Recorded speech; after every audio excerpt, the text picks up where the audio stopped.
Coffee पर Kurukshetra show में मेहमानों द्वारा व्यक्त की गई राय और कमेंट्स उनके निजी विचार हैं। मेहमानों की राय को इंडिया टीवी या शो के होस्ट की राय न मानी जाए। इंडिया टीवी का मकसद किसी भी व्यक्ति या वर्ग की भावना को ठेस पहुंचाना नहीं है।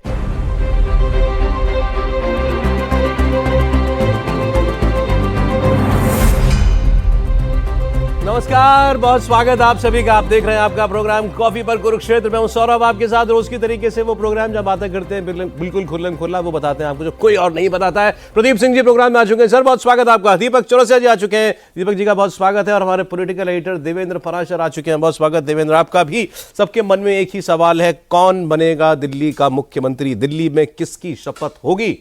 आपके मन में जितनी शिद्दत से ये सवाल उठ रहा है उतनी ही ताकत से हम इसका जवाब तराशने की कोशिश कर रहे हैं। देवेंद्र जी 3 दिन से घर नहीं जा पा रहे हैं टाइम पर। जगह जगह लोगों से मिलना, पार्लियामेंट में जाना, नेताओं से मिलना, कौन बनेगा मुख्यमंत्री, कौन बनेगा मुख्यमंत्री। और मुझे लगता है कि आज वो एक लिस्ट, शॉर्ट लिस्ट करके लाए होंगे और बताएंगे आपको कि क्राइटेरिया क्या होने वाला है दिल्ली के अगले मुख्यमंत्री का और उस क्राइटेरिया में कौन कौन से लोग फिट होते हैं। और ये तो आपको हमको बताने की जरूरत है नहीं कि अगर ये आपको कोई खबर दे रहे हैं तो फिर वो खबर लागू होती है। सर इनकी ये खबर देते हैं वो लागू हो जाती है। अब तो बड़े फेस रीडर भी हो गए। फेस रीडर भी है, हाँ, सब कुछ है। और दीपक जी कह रहे थे, मुझसे पूछा गया शेर है क्या कोई? मेरे पास तो कोई शेर नहीं है। बोले पापा गाना है। तो दीपक जी गाना आपको बताएंगे आज। गाना किस पर? अरविंद केजरीवाल पर कोई गाना होगा। ठीक है सर। सर आप अब तो कुछ तो सर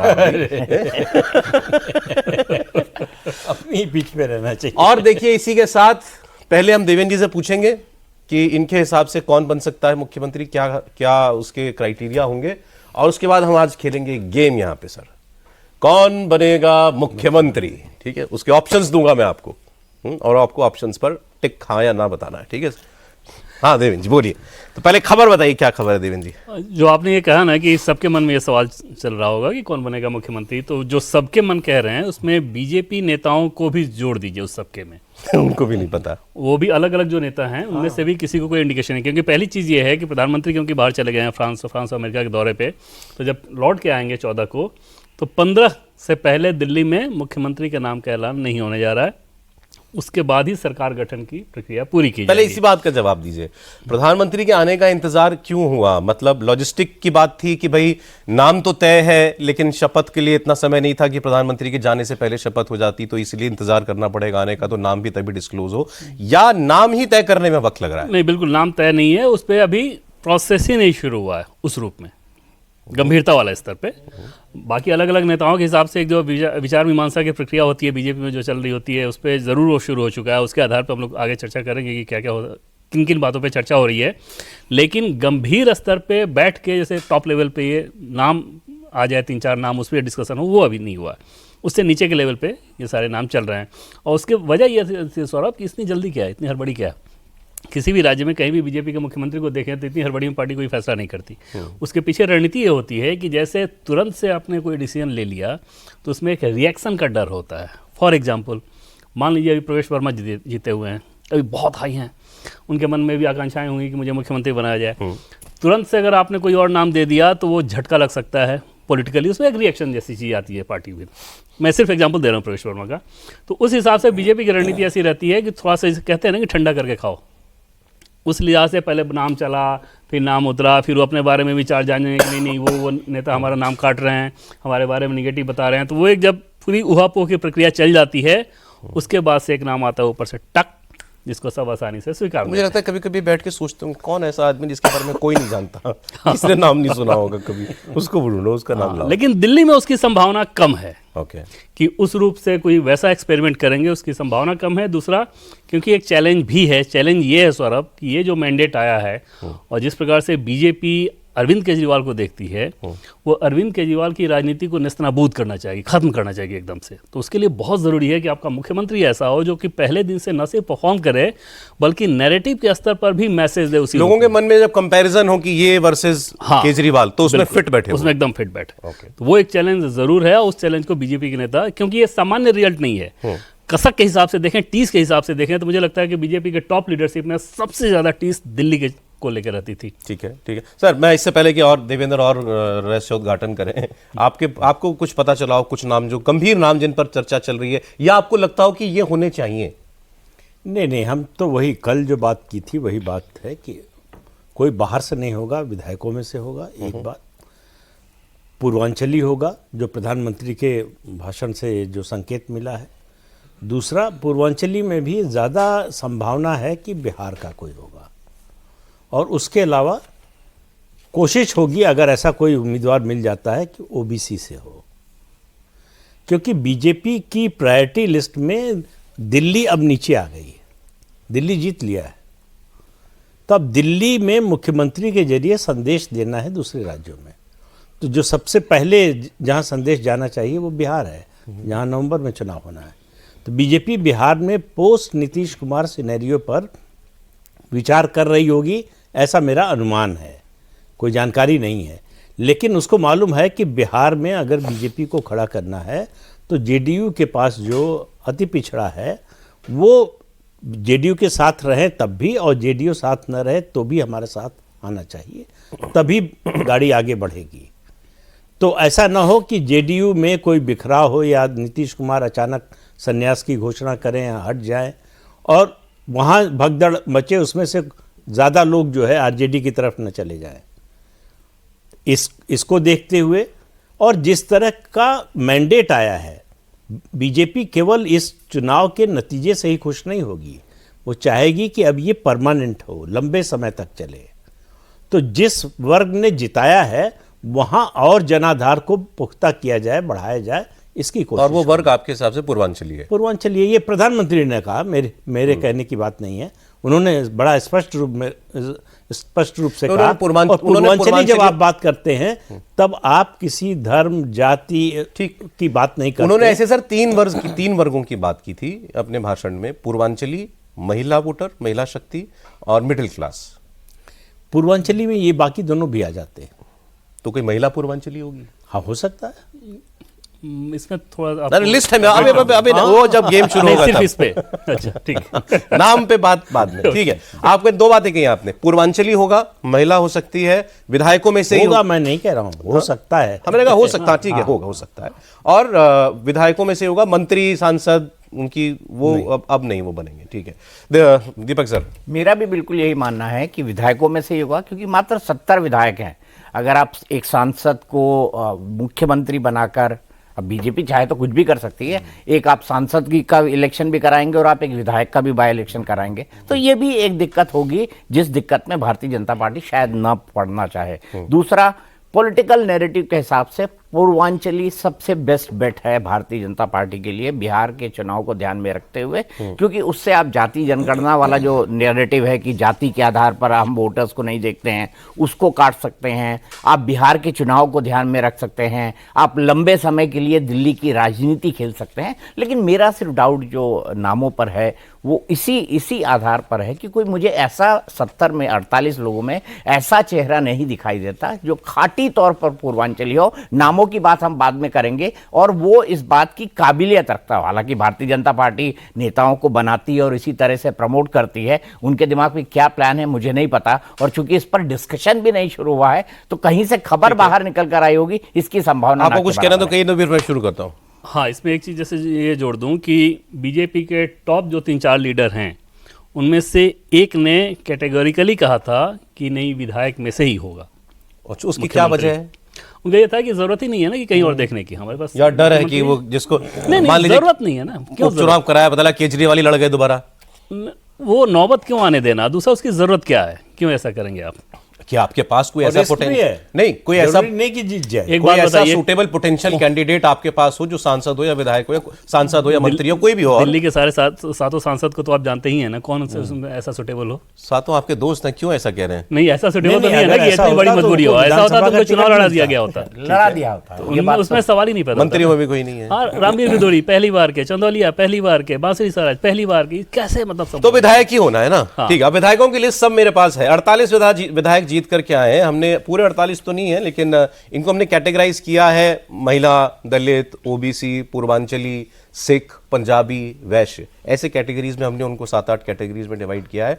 तो आइए शुरू करते हैं आज का खेला, कौन बनेगा दिल्ली का मुख्यमंत्री।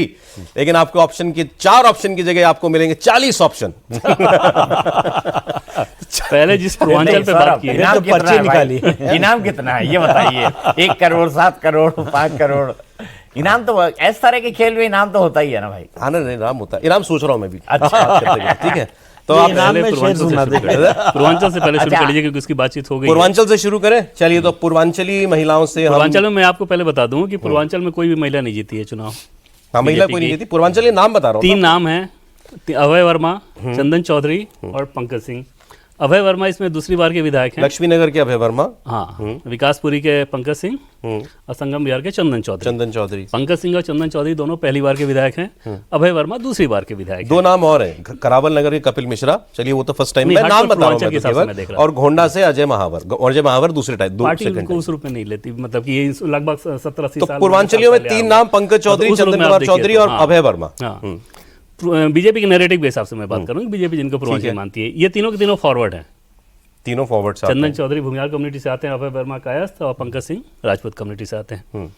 तो ये क्राइटेरिया मुख्यमंत्री के लिहाज से दिल्ली में होगा ऐसा नज़र नहीं आता, इस लिहाज से कि जब चुनाव की तैयारी शुरू हुई थी तो उसमें बाकायदा मीटिंग में कहा गया था कि आखिर ऐसा क्या हो गया कि बनिया वोटर जो हमारे ट्रेडिशनल वोटर हुआ करते थे वो छिटक गए, पंजाबी वोटर जो कि हमारे ट्रेडिशनल वोटर दिल्ली में हुआ करते थे वो छिटक गए। इस पे आपको मुख्यतः फोकस करना है। और उसको लेके जो पूर्वांचल के पॉलिटिक्स बीजेपी में करते हैं, उन लोगों के अंदर एक बहुत दर्द भी था कि हमें जितना हिस्सा मिलना चाहिए टिकट का वो नहीं मिल रहा था, क्योंकि पार्टी उस नैरेटिव को मान ही नहीं रही थी कि हमको पूर्वांचल सेंट्रिक इस चुनाव को करना है। पार्टी की रणनीति ये नजर आ रही थी कि सेंट्रिक होगा, पंजाबी, बनिया और पूर्वांचल को भी साधा जाएगा, पूर्वांचल को केंद्र में नहीं रखा जाएगा। अगर केंद्र में रखा गया तो नंबर के लिहाज से भी देखिए तो बनिया समाज से लगभग दुगने लोग जीते हैं। हाँ, टिकट पूर्वांचल में उतना दिया क्या है, जैसे दिल्ली कैंट के पिछली बार उम्मीदवार पूर्वांचली था, इस बार पार्टी ने नहीं दिया और वो पार्टी वो सीट हारी, तो वो सीधे उस नैरेटिव में नहीं जाना चाहिए। पूर्वांचली है इसीलिए सोचा जाए, आप नहीं मानती कि पार्टी में ऐसी थिंकिंग है? मुझे ना किसी लेवल पे नहीं, और मुझे ये लगता है कि वो नहीं होगा, ऐसी थिंकिंग मुझे नजर आ रही है। नहीं, मुझे कोई जानकारी नहीं है, ये अपनी जानकारी के आधार पर बोल रहे हैं, ये कोई ओपिनियन नहीं दे रहा है अपनी। तो इनके पास जानकारी होगी, पार्टी के नेताओं से बात हुई। मेरा ये कहना है कि जो राजनीति पूरी दिखी, बीजेपी पिटती क्यों रही? अरविंद केजरीवाल नए राजनीति में आए और उन्होंने सीधे पूर्वांचली वोटरों को, पूर्वांचल के लोगों को साध लिया, जो पहले कांग्रेस के साथ थे। बीजेपी कांग्रेस जब थी तब नहीं तोड़ पाई उनको, और अरविंद केजरीवाल आए और ले गए और कुछ नहीं कर पाई। तो ये बात ठीक है इनकी कि बीजेपी ये एक्सेप्ट करने को तैयार नहीं है कि जो है पूर्वांचली वोटों पर, लेकिन डेमोग्राफी जिस तरह से बदली है। केजरीवाल क्यों ले गए पूर्वांचलियों का वोट? केजरीवाल ने उनको भाई, रिप्रेजेंटेशन अगर- दिया, नेता थे केजरीवाल के पास, या बस अपने काम से? नहीं, पूछ रहे हैं। सबसे बड़ी बात होती है सम्मान की।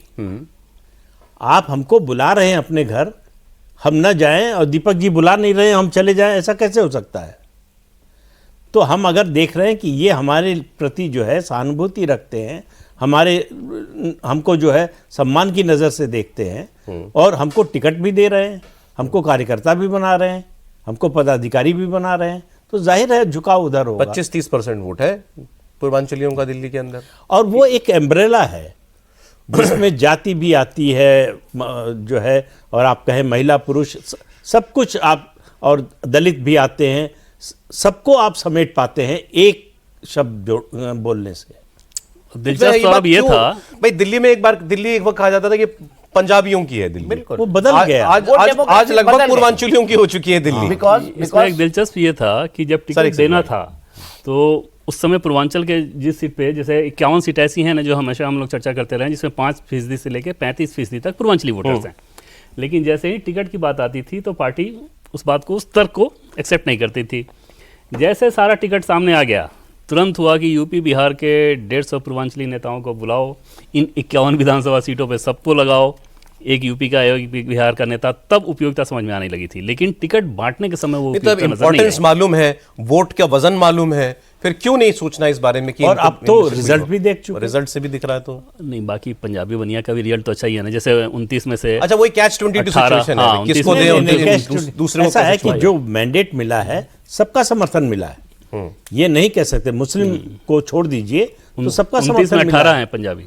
तो इसलिए जो है ठीक है कि भाई अगर आप मान लीजिए कि इस तर्क के आधार पर पंजाबी को बना देते हैं मुख्यमंत्री, तो आप बताइए पूर्वांचली आपके साथ क्यों रहे हैं? क्यों ना अरविंद केजरीवाल के पास लौट ये तो फिर यही तो वो कह रहे हैं, तो फिर बनिया फिर क्यों सोचे कि मुझे नहीं बना रहे तो मैं आपके केजरीवाल के पास चला जाता हूँ। तो फिर जब ये आपके सामने विकल्प होता है तब आप सोचते हैं कि कम नुकसान किस में है और फायदा किस में है। कॉस्ट बेनिफिट का जो है आप एनालिसिस करते हैं कि किसको बनाने से या किस वर्ग से या किस इलाके से बनाने से किसकी नाराजगी कम भारी पड़ेगी, हाँ। किसकी ज्यादा भारी पड़ेगी। ये तो इसको ऐसे भी समझिए सर कि पूर्वांचली 18% हैं, 35% नहीं है, 18% हैं। और इसका मतलब हुआ कि 82% तो नॉन पूर्वांचली है ना। चलिए सर, पूर्वांचली सीएम के आर्गुमेंट फॉर एंड अगेंस्ट। नहीं, मुझे नहीं लगता कि पूर्वांचली बनेगा, क्योंकि सबसे पहली प्रॉब्लम क्या है, मैं कह रहा हूं आइडियल सिचुएशन ये रहती कि बिहार चुनाव को देखकर किसी बैकवर्ड पूर्वांचली को बनाया जाता, आदर्श सिचुएशन ये रहती। लेकिन मुझे नहीं लगता, क्योंकि दिल्ली जो है एक लार्जर नैरेटिव देना चाहेगी, और दूसरा जो पूर्वांचली जीते हैं उनमें से कोई ऐसा नाम मुझे दिखाई नहीं देता जो दिल्ली की स्कीम ऑफ थिंग्स में भारतीय जनता पार्टी के 4 नाम जो हमने पढ़े इनमें से मुझे इनमें से किसी के साथ, 2 तो फर्स्ट टाइमर ही है। चलिए फर्स्ट टाइमर को भी बना दिया, पर वो तीनों के तीनों काटा मार दिया मैंने। हाँ, तो मैं आगे कहां पे चल रहा हूं, आगे यहां पे चल रहा हूं जो 82% है उसमें से आप मुस्लिमों को निकाल दीजिए, तो जो बाकी हैं उनके सामूहिक चीजों को कैसे आगे बढ़ाया जाए, कैसे उसको परिवर्तित किया जाए। तो मुझे जो लगता है कि यहां पर एक नैरेटिव जो बीजेपी गढ़ने या चलाने की कोशिश करेगी दिल्ली के अंदर, क्योंकि दिल्ली की जो बेसिक पॉपुलेशन है वो मिडिल क्लास है। तो MMM से यहाँ का चुनाव होता है, महिला, मिडिल क्लास और साथ ही साथ मुस्लिम माइनॉरिटी, है ना।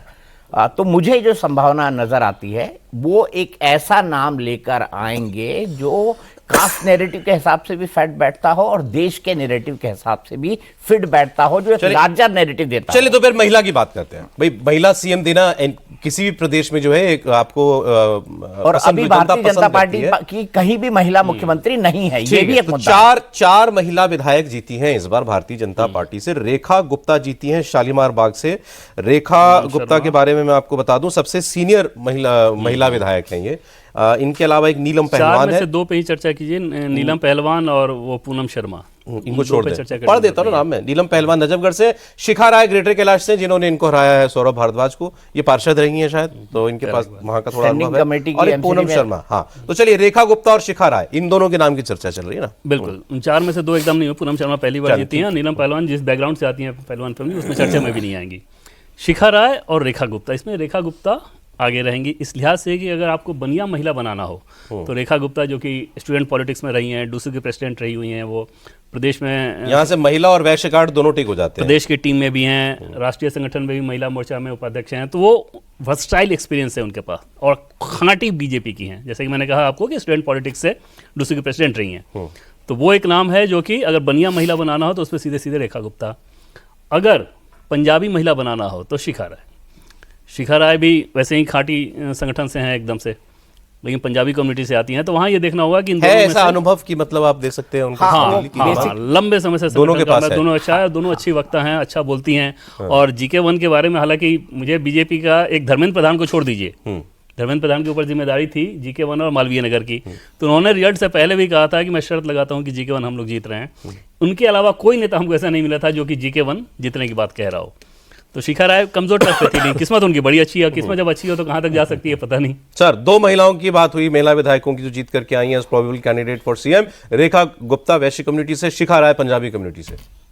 देखिए, एक जो बात सबने कही कि कोई महिला मुख्यमंत्री नहीं है बीजेपी की, तो ये भी देखिए कोई दलित मुख्यमंत्री भी नहीं है बीजेपी का।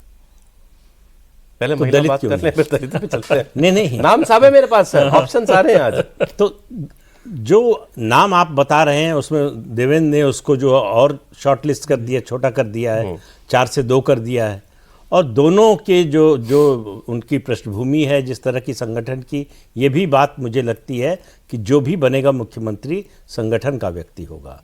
ये मैसेजिंग आप नरेंद्र मोदी के कार्यकाल में देखिए लगातार दी जा रही है कि संगठन का व्यक्ति जो नीचे से उठा है उस पर हमारी नजर रहती है। ठीक है। तो संगठन का जो सामान्य कार्यकर्ता है उसको भी उम्मीद रहती है, वो उसके मन में ये नहीं रहता कि हमारा काम जीवन भर दरी बिछाना है। ठीक है। और प्रधानमंत्री ने खुद कहा कि एक समय मैं यहाँ मुख्यालय में जो है कुर्सियां लगाता था। महिला मुख्यमंत्री देने के पीछे वैलिड रीजनिंग, साउंड रीजनिंग दिख रही है आपको सर? थोड़ा जल्दी जल्दी करेंगे तो सबकी बात कर पाएंगे। मुझे भी दिखती है, और बड़े बड़े संक्षेप में आपको बताता हूं। अगर इन दोनों में मुझे प्रायोरिटाइज करने के लिए बोलेंगे तो मैं नंबर 1 पे रेखा गुप्ता को रखूंगा, क्योंकि उनका एक बहुत लार्जर मैसेज है और वो बहुत पुराने, मैं ऐसा नहीं कह रहा शिखा राय पुरानी कार्यकर्ता नहीं है। शिखा राय से मैं पहली बार 1997 में मिला था, जब सुषमा स्वराज के साथ वो काम किया करती थी एज अ भारतीय जनता युवा मोर्चा की मेंबर। तो बहुत पुरानी है। ऐसे रेखा भी डूसू की प्रेसिडेंट रह सकी है, लेकिन मैं पहले इसमें रेखा गुप्ता को रखूंगा और नंबर 2 पे शिखा राय को रखूंगा, क्योंकि दोनों में लेकिन दोनों ऐसे चेहरे हैं जिन पर दांव खेला जा सकता है, जो लंबे रेस के लिए भारतीय जनता पार्टी के लिए काम कर सकते हैं और जनरेशनल चेंज भी है। चलिए, अब दलित, जैसे आपने बात की, तो दलित विधायक भी 4 जीत करके आए हैं। एक दो नाम हो सकता है मिसिंग हो मेरी लिस्ट पे, लेकिन फिलहाल जो मेरे पास है, मंगोलपुरी से राजकुमार चौहान, ये बाहर से आए हुए हैं जी, कांग्रेस से, शीला सरकार में मंत्री। त्रिलोकपुर से एक रविकांत जीते हैं, इनका मार्जिन बहुत कम है। बवाना से रविंदर इंदराज सिंह जीते हैं और मादीपुर से कैलाश गंगवाल जीते हैं। सर, मतलब अगर इनका बैकग्राउंड आपके पास है, अगर इसको ऐसे देख लें सौरभ कि पहले इसी फिलॉसफी को समझें कि कोई भी पार्टी फैसला ऐसे पद देने के संबंध में उसके पक्ष में करती है जिसने उसको सबसे ज़्यादा वोट दिया है, उसके पक्ष में नहीं जिसने कम वोट दिया है। जैसे 12 इसी सीट में से बीजेपी सिर्फ 4 सीट जीती है, तो 12 में से सिर्फ 4 सीट जिस कम्युनिटी से आपके पास आया हो। उल्टा तर्क भी है कि कहाँ ज़्यादा संभावना है बढ़ने की। वो एक्सपेरिमेंट आमतौर पे ऐसा कहीं नहीं होता। उसमें आमतौर पे इनके पैटर्न में देखें तो उसमें वही नजर आता है कि आमतौर पे तो आप उसी को देते हो जिस समाज ने आपको प्रतिनिधित्व उसी आधार पे देंगे ना आप, वरना तो फिर वहाँ पे नाराजगी का डर। तो उसमें से 12 में से सिर्फ 4 जीते हैं, तो वहाँ पे अभी पार्टी को बहुत काम करना होगा उस कम्युनिटी में वैसा लीडरशिप डेवलप करने के लिए। आपके साथ केस नहीं बनता दलित सीएम का, मतलब ऐसा आया नहीं, इन्फॉर्मेशन ऐसा नहीं आया ऐसा नहीं, कुछ कहे नहीं भाई, कोई जानकारी नहीं है तो इसके लिए हम तो फॉर एंड अगेंस्ट आर्गुमेंट की बात नहीं, हम तो तर्क की ही बात कर रहे हैं कि जैसे ये है तर्क की महिला कोई मुख्यमंत्री नहीं है बीजेपी की, उसी तरह से दलित मुख्यमंत्री नहीं है। दलित तो पूरे देश में नहीं है, पूरे देश में पूरे देश की ही बात कर रहे हैं, तो पूरे देश में नहीं है। और आपका सबसे ज्यादा जोर, आप 240 सीट पर आए क्यों? सबसे ज्यादा नुकसान हुआ दलित वोटों का, ये भी बड़ी बात है भाई। तो आपको इसका मैसेज पूरे देश में जाएगा, इसका मैसेज पूरे देश में जाएगा। और जिस वजह से आप लोकसभा में आपकी ये स्थिति हुई, उसको आपके विरोधी भुनाने की कोशिश कर रहे हैं। राहुल गांधी और उनके साथियों ने अभी तक जो है संविधान, आरक्षण, ये मुद्दा छोड़ा नहीं है। तो वहाँ भी उनको भी जवाब देना है, वहाँ भी एक मैसेजिंग की ज़रूरत है। मैं ये नहीं कह रहा हूँ कोई दलित होने जा रहा है, लेकिन तर्क की बात जब कर रहे हैं, महिला की बात कर रहे हैं, तो वही तर्क जो है दलित मुख्यमंत्री पर भी लागू होता है। सर, मेरा ये मानना है दलित मुख्यमंत्री को लेकर, भारतीय जनता पार्टी उन कास्ट की तरफ ज़्यादा देखेगी या उस ग्रुप और उस सेक्शन की तरफ ज़्यादा देखेगी जिसने उसको बड़ा वोट दिया है, इसीलिए मैं मिडिल क्लास की बात कर रहा हूँ। दूसरा, दलितों के साथ भारतीय जनता पार्टी का मतलब कभी हाँ कभी ना वाला रहा है। एक बहुत छोटा सेक्शन दलितों का भारतीय जनता पार्टी को मिलता है, कुछ विशिष्ट जो सबकास्ट होती हैं उनके वोट भारतीय जनता पार्टी को मिलते हैं, लेकिन लार्जर दलित सेक्शन के अंदर भारतीय जनता पार्टी की उस तरह की पैठ वही तो कह रहे हैं, चाहने के बाद what better opportunity than this. Saurabh, चाहने के बाद भी भारतीय जनता पार्टी एक बड़ी दलित लीडरशिप सेंटर के अंदर भी नहीं डेवलप कर पाएगी, ये भी आपको ध्यान रखना। सर, आप सारे आर्गुमेंट दे रहे हो कि बनने चाहिए ना ये मैं इसीलिए कह रहा हूं कि एक ऐसा भाई दलित लीडरशिप तो बनानी पड़ेगी, तब बनेगा। बनानी पड़ेगी, लेकिन भारतीय जनता पार्टी ने उस तरफ कितना ध्यान दिया? नहीं, क्या तो कहीं से तो शुरुआत करनी पड़ेगी। क्या ये 3 लोग ऐसे हैं जिन पर आप बेट कर सकते? ये बात आपकी ठीक है। क्या ये 3 लोग ऐसे हैं जिन पर आप बेट कर सकते? नहीं है ये जैसे पूर्वांचली मेरिट में नहीं बैठता, सरकार चलानी है वही म्युनिसिपैलिटी की तरह, वैसे दलित भी नहीं। सौरभ, दिल्ली और बाकी राज्यों के अंदर अंतर है। दिल्ली के मुख्यमंत्री को एक नेशनल फिगर का दर्जा हासिल होता है, क्योंकि हमारे तमाम टीवी चैनल भी यही हैं, हमारे अखबार भी यही हैं, अरविंद केजरीवाल भी यही हैं। तो किसी को भी उठा के बिठा दे, मुझे लगा नहीं था कि आ जाएगा, लेकिन आ गया शेर। खुदा जब हुस्न देता है नजाकत आ ही जाती है। वाह, इसमें सौरभ हुस्न इस एक्सपीरियंस देखें, हो ही जाएगा। जो तो होना चाहिए ना, तभी आप पावर देके देखो ना, किसी को होना चाहिए। बनाने से आएगा। मुख्यमंत्री की शपथ जब लेगा, हुस्न बनाने से नहीं आता, हुस्न बनाने से नहीं आता, हुस्न होता है। यहाँ पर यही है कि आप हुस्न जरा प्रोवाइड कराइए, नजाकत आ जाएगी अपने आप। इस तर्क को सौरभ ऐसे समझिए कि अगर यही करना होता, हरियाणा में क्यों नहीं हो गया, महाराष्ट्र में क्यों नहीं हो गया, राजस्थान में आपने दिया, दलित डिप्टी सीएम दिया ना, वही टॉप नहीं दे रहे हो ना। क्यों नहीं दे रहे हो? इसलिए कि पहले जो दिया है उसकी चिंता करोगे या जिसने नहीं दिया उसकी चिंता करोगे? ये बड़ा आर्ग्यूमेंट है। और भारतीय जनता पार्टी ने दलितों नहीं, के नहीं, साथ अगर- सुनिए, अगर वहां उसका- दिया वहां जाता है जैसे राष्ट्रपति आपको बनाना हो, इस तरह ऐसे मैसेजिंग वाले फैसले आप वहां लेते हो। पॉलिटिकल लीडरशिप में नहीं, आप तो उस तरह, हमको- या तो व्यक्ति बहुत काबिल हो तो काबिलियत के आधार पे लोग हैं, काबिल अगर नहीं है तो इन फिर सब पैमानों पर आप मुझे बताइए कि राजस्थान के मुख्यमंत्री कहाँ ठहरते हैं? कितने परसेंट ब्राह्मण वोट हैं राजस्थान में? सर, कितने परसेंट ब्राह्मणों ने बीजेपी को वोट दिया? लेकिन राजस्थान में सर- ब्राह्मण दूसरे नंबर पे हैं। हाँ, ये बात बिल्कुल राजस्थान में ब्राह्मण वोट दूसरे नंबर पे है। इसीलिए- कास्ट का आपको ध्यान रखना नहीं। ही होगा। सर मुझे लगता है राजस्थान मीणा में जो है- नहीं सर, मैं इसमें एक चीज से डिफर करूंगा। भारतीय जनता पार्टी को ब्राह्मण, बनिया, अपर कास्ट इनकी ही परंपरा। देखिए राजस्थान में भी आपने दलित डिप्टी सीएम दिया, एमपी में भी दलित डिप्टी सीएम दिया, जगदीश देवड़ा।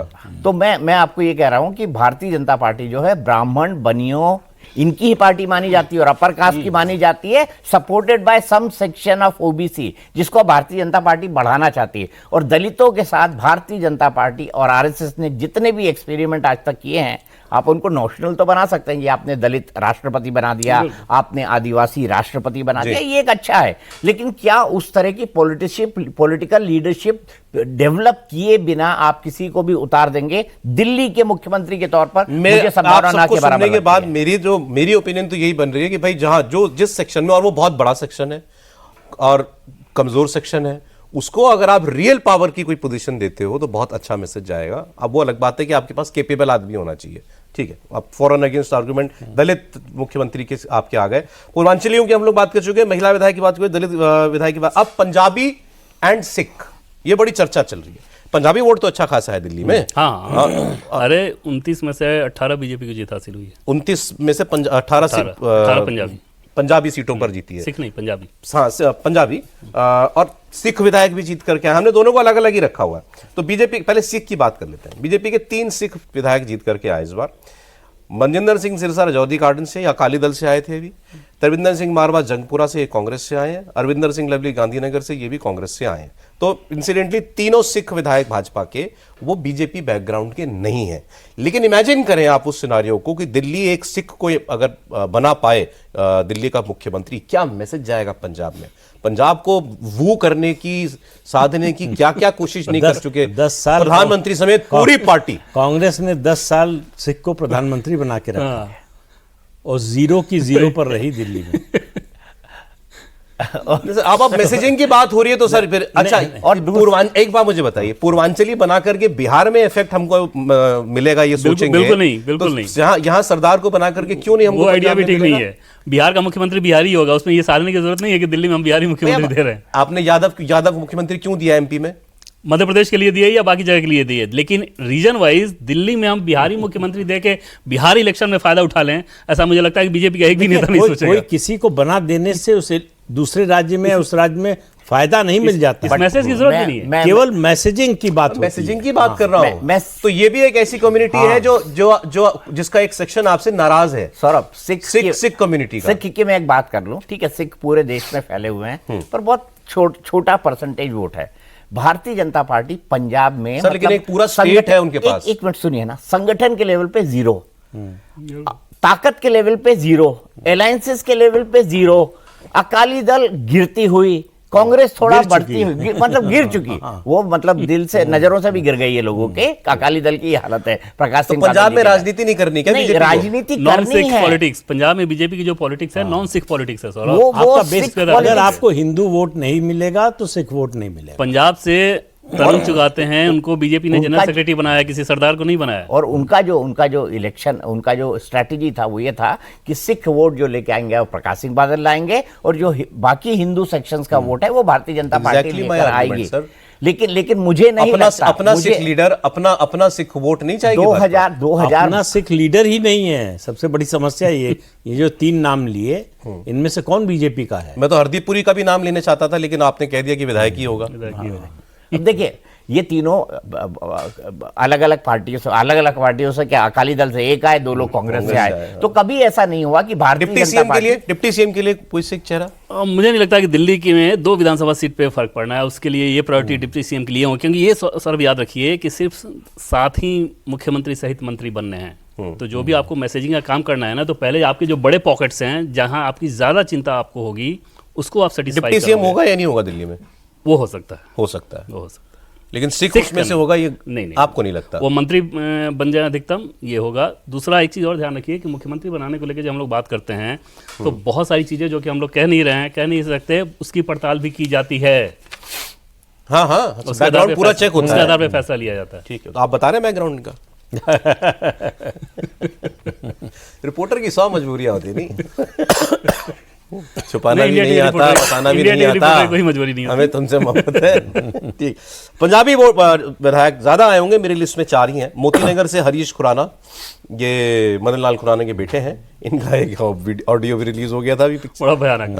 और पार्टी को चिंता हो गई थी कि तो नासी कर देगा चुनाव ये के माहौल, बीच लेकिन में। हुआ ठीक है, नहीं। तिमारपुर से सूर्य प्रकाश खत्री जी आए हैं जीत करके। नरेला से राजकरण खत्री आए हैं। हाँ, 3 ही नाम है सर, हरीश खुराना, सूर्य प्रकाश खत्री, राजकरण नहीं, खत्री। पंजाबी। मतलब होंगे और मेरी लिस्ट अरे में नहीं, फिलहाल। जो सबसे बड़ा नाम है आशीष सूद। आशीष सूद सबसे अलग से बड़ा अलग से लिखा हुआ था, पहले sorry। दिन से उनका नाम मुख्यमंत्री के आज तौर पर वो चल मैंने रहा है। अलग से उसका नाम लिखा होता है। हाँ, और बताइए सर। इसमें बातचीत मुझे लगता है कि करनी चाहिए आशीष सूद के बारे में सबसे ज्यादा, किस लिहाज से कहाँ से जीते हैं? कि जनकपुरी। जनकपुरी से। वो भी डूसू के प्रेसिडेंट रहे हैं, ठीक, विद्यार्थी परिषद लंबे समय तक। और जब ये विद्यार्थी परिषद में थे तो जेपी नड्डा तब विद्यार्थी परिषद के संगठन महामंत्री दिल्ली के हुआ करते थे। तो दोनों में ट्यूनिंग बहुत अच्छी है, बहुत प्रेजेंटेबल हैं, छवि बहुत अच्छी, पार्टी के भीतर अच्छे वक्ता के तौर पे जाने जाते हैं। और अभी पार्टी ने उनको जम्मू कश्मीर और गोवा दोनों का सह प्रभारी भी बनाया। मतलब पार्टी के टॉप लीडरशिप की नज़र में भी उनकी उपयोगिता लगातार अच्छी है। क्या पद है इनके पास पार्टी में? जम्मू कश्मीर और गोवा के पार्टी के सह प्रभारी। सह प्रभारी है।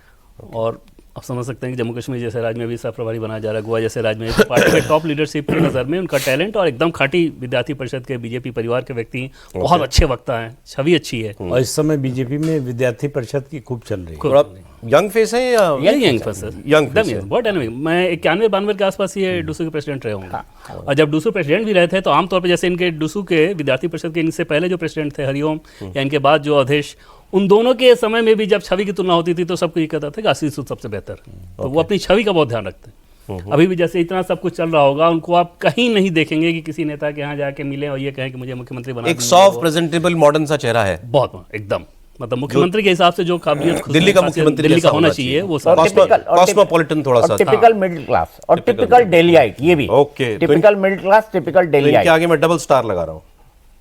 हाँ हाँ हाँ, बिल्कुल। लग एक सकता है ना। कदम, एक कदम। मतलब अगर आशीष अगर सूद को पंजाबी मुख्यमंत्री बनना बनाया है तो देखिए, नंबर 1 पर। स्टार अभी तक लगाया था एक, मैंने रेखा गुप्ता क्या हाँ हाँ, उसी पैरेलल पे इनको रखिए। बराबर कि है ये। अगर महिला बनिया बनाना हो तो रेखा गुप्ता, पंजाबी बनाना हो तो आशीष अभी सूद। तक आपने किसी और नाम पर बहुत ज्यादा वजन जेपी नहीं नड्डा दिया है। सबसे ज्यादा वकालत करेंगे इनकी। आशीष सूद की। हाँ। एक आपने मुझे एक नाम दिया था सर, शकूर बस्ती से, जिन्होंने इनको हराया, सत्येंद्र जैन को। करनैल सिंह क्या हुए? लेकिन उनको लेके तो मतलब जब टिकट भी दिया गया था तो पार्टी में चर्चा थी, कैंडिडेट ठीक नहीं है, कमजोर है, ये वो। तो मुझे लगता नहीं कि मुख्यमंत्री के तौर पे विचार होगा। नहीं, अगर ओबीसी के नाम पर विचार होगा तो इस पर वो सोचा जा सकता है। सोचा जा ऑलराइट। एक मोहन सिंह बिष्ट, ये पुराने विधायक हैं दिल्ली एक्चुअली के। मैंने जो उनके बारे में सुना कि वो पुराने विधायक हैं, इसीलिए उनको स्पीकर बनाया जाएगा। मोहन सिंह बिष्ट। मोहन सिंह बिष्ट का ये नाम काफी दूसरा, चर्चा में है। मुख्यमंत्री लायक एकदम नहीं। हाँ, ये बात भी, मतलब नॉट इवन अंडर कंसिडरेशन। ये काफी चर्चा थी। ये सुना आपने जो उन्होंने बोला? Not under even consideration, that means he knows who all are under consideration. Ashish Sood, Rekha Gupta. ठीक है, अब मैंने आपको ऑब्वियस नाम पहले इसीलिए ही नहीं दिए। आइए जल्दी जरा, मेरे पास 2-3 मिनट रह गए हैं। अब वैश्य समाज से आने वाले, और क्योंकि बहुत सारे हैं, ये मैं पढ़ देता हूँ आपके लिए। सीनियर लोग हैं। रोहिणी से विजेंद्र गुप्ता है, रोहतास नगर से जितेंद्र महाजन है, कृष्णा नगर से अनिल गोयल है, मॉडल टाउन से अशोक गोयल है, राजेंद्र नगर से उमंग बजाज हैं, शादरा से संजय गोयल है, शालीमार बाग से रेखा गुप्ता की हमने बात कर ली, त्रिनगर से तिलक राम गुप्ता। इसमें एक विजेंद्र गुप्ता वो ऐसा चेहरा दिख रहा है। हाँ, और एक मालवीय नगर वाले सतीश उपाध्याय, ब्राह्मण में आए। ठीक है, इनको आप मानते हैं कहीं रेस में? ब्राह्मण इस लिहाज से सौरभ नहीं हो सकता कि राजस्थान में आपका ब्राह्मण सीएम, महाराष्ट्र में ब्राह्मण सीएम, तो फिर दिल्ली में ब्राह्मण सीएम का भी कोई तो ब्राह्मण नहीं सीएम रहेगा अभी पार्टी फिलहाल के हिसाब से। चांस नहीं है।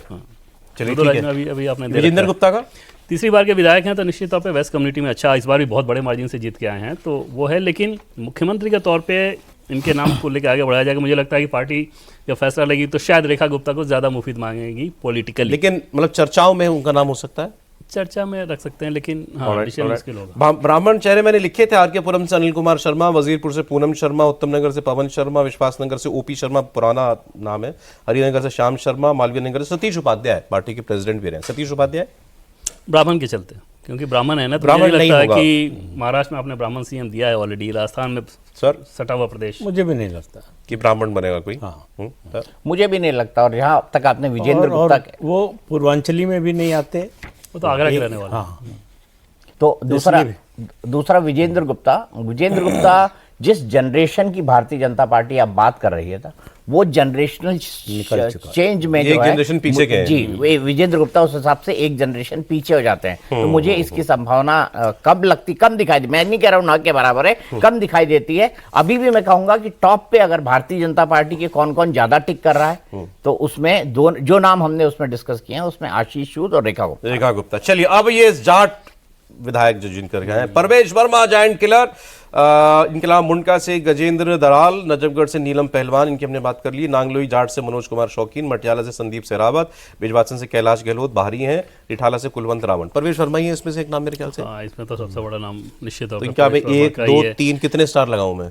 नहीं, मतलब ज्यादा तो मत ही लगाइए प्रवेश वर्मा को लेके कि हाँ, ऐसा? मत कीजिए कि आप बहुत ज्यादा स्टार उनके तरफ लगा रहे हो। ना चांस नहीं है। तो बिल्कुल पॉपुलर चॉइस जो इस हाँ, वक्त वो लग ठीक रही है है, सर। उसके बावजूद पॉपुलर चांस, आप कह रहे चांस ही नहीं है ना ये पॉपुलर चॉइस सौरभ ऐसा बन जाता है ना, सर, जैसे वही निश्चित। कल के प्रोग्राम में जो बोला था, too good to be true. Too good to be true. मैं मानता हूं, लेकिन अगर व्यक्तिगत मुझसे पूछा जाएगा तो मैं कहूंगा कि प्रवेश वर्मा को सीएम बन जाना नहीं, आपसे चाहिए। नहीं पूछा जाएगा। मुझसे पूछा जाएगा, ये गलत मैंने कह दिया। मैं कह रहा हूं कि अगर मेरी दिली इच्छा पूछी जाएगी कि मेरा दिल क्या चाहता है, मैं प्रवेश वर्मा को वोट करूंगा। इसलिए वोट करूंगा क्योंकि वो मेरे राज्य के दामाद अंडर हैं। कंसिडरेशन और नॉट व्यक्तिगत अंडर रीजन। कंसिडरेशन, क्योंकि बड़ा चेहरा है उस हिसाब से आप कह सकते हैं, बट जो टेम्परामेंट है उनका, हाँ। और जिस तरीके से पार्टी के भीतर उनके बारे में समझ है, हाँ। मुझे बहुत हैरानी होगी अगर मुख्यमंत्री के तौर पे उनका चयन हुआ तो। तो और देखिए साहब, हैरानी जो होगी वो फिर तो आप पार्टी के लोगों ने समझ के कमाल ही बात है। कर दिया। आज मैंने 48 में से 43 नाम दिए आप लोगों को, 43 नेम्स, और उसमें से आप 0 इन कर करके हम लोग 3 पर आ गए। उसमें से भी एक को जबरदस्ती आपके कहने पे रखा गया है। चलिए, थैंक यू। चलिए, यहां तो रख लिया आपने, ये दोनों यहां तो रख लिया। भले इनकी समझ कहती है कि ऐसा नहीं होगा। परवेश जी पॉपुलर लीडर हैं दिल्ली के, सब कुछ है, उन्होंने बहुत बड़े व्यक्ति को हराया चुनाव में, लेकिन आप मानना है आपका कि किन्हीं वजहों से शायद उनका केस उतना मजबूत नहीं है। लेकिन आशीष सूद और रेखा गुप्ता, ये 2 नाम निकल करके आए साहब। एकदम ये दोनों एकदम फिट। कॉफी पर कुरुक्षेत्र का आज का ये जो आपका एपिसोड है ना, 10 फरवरी का, इसको आप नोट कर लीजिएगा। ये अरे इम्तिहान ही, आपका इम्तिहान हो गया ये। इनाम दीजिए ना, ये इम्तिहान इनाम हो दीजिए। गया। अब आप हो गया ना आपके इनाम जीतने पे भाई, इनाम तो जीतने पे ना। और आपको अगर परवेश वर्मा होगा तो डबल, ठीक है, और क्योंकि बस ये मना कोई और लीजिए चांस कि दे नहीं रहा था। मोदी जी इस प्रोग्राम को ना देखें। हाँ, तो तीनों के नाम हाँ, कट भाई, चलो कुछ नया करते हैं, आप कुछ पहले नया एक्सपेरिमेंट कर इससे लेते तीनों हैं। नाम कटेंगे। नहीं, लेकिन ये बहुत बड़ी अच्छी और इंटरेस्टिंग एक्सरसाइज हुई, और हम उन नामों पे पहुंचे जनता जिनको शायद नहीं समझ रही थी या मान रही थी, या जिनको नहीं जान रही थी उनको। तो रेखा गुप्ता महिला है, वैश्य समाज से हैं। आशीष सूद पंजाबी कम्युनिटी से, यंग डायनेमिक लीडर हैं। परवेश वर्मा जनता की बात जो आप कर रहे हैं ना, ये भी ध्यान रखिए कि 27 साल से सत्ता से बाहर है बीजेपी। तो इसलिए भी अगर आप सत्ता में नहीं आते हैं तो प्रोमिनेंस में आने का आपको मौका कम मिलता है। सही बात है, ठीक बात है। तो इस वजह लेकिन वो से अपना काम तो कर ही रहे थे। जहाँ भी लेकिन होते। आशीष सूद बड़ा नाम है बीजेपी के लिहाज से। बीजेपी के ढांचे में एक भी व्यक्ति आपको ये नहीं कहेगा जो ये कहे कि मैं आशीष सूद को नहीं जानता। संगठन में बड़े बड़े पदों पर हैं वो। और कई साल पहले से, कई साल आए कि आप पूछेंगे तो सबको इनके बारे में जानता है। अगर आपने प्रोग्राम ध्यान से देखा होगा तो आपको ये मालूम चल गया होगा कि इन 3 में से भी एक नाम चुनना है, तो वो कौन सा है। समझिए आप। आशीष सूद मैं जरा पढ़ाई करता हूँ इनके बारे में आज जाकर के। बहुत शुक्रिया सर, प्रदीप जी प्रोग्राम में आए, दीपक जी बहुत शुक्रिया देवेंद्र आपका, हमें एक नाम तक पहुंचाने के लिए। अब आज कौन बनेगा मुख्यमंत्री आप लोगों ने खेला, इसका इनाम अगर आप लोगों का उत्तर सही होता है तो। बहुत धन्यवाद आपका। आप देख रहे थे कॉफी पर कुरुक्षेत्र।